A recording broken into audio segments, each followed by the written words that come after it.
هم مثل فرفره تو رقص باد همیشه، با بازی بچه ها سرعتش بیشتر میشه. قاف مثل قاصدک ها با وعده های زیاد، از طرف بهاران به سمت فردا میاد.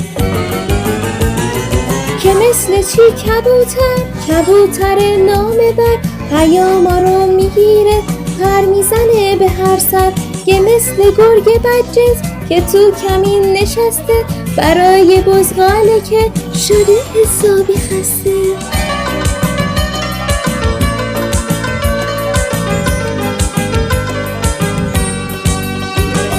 لا مثل لاله زاره که پخش تو چمنزار، اول فصل بهار سرخ میشه این علفزار. این مثل چی مزرعه که شاد و خوشحالیم توش، به حرف مزرعه دار همگی باید بدیم گوش. نون توی الفبا مثل نون تنوره، شکلشونم شبیه هم گرده هم قطوره. واو مثل چی وردانه که دست اون خانومه، خمیر رو صاف میکنه با فشار آرومش.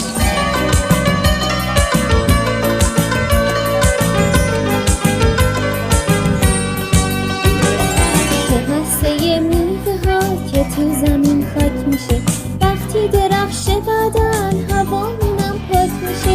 یه مثل یال اسبه که توی باد میرقصه، گروهشون تو صحرا میرن دسته به دسته. الف تا یه رو حفظین الان شما بچه ها، با خوندن و نوشتن شدیم با هم آشنا.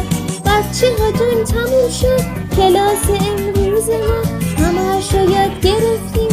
این بود الفبا، این بودش الفبا، این بودش الفبا، این بود الفبا.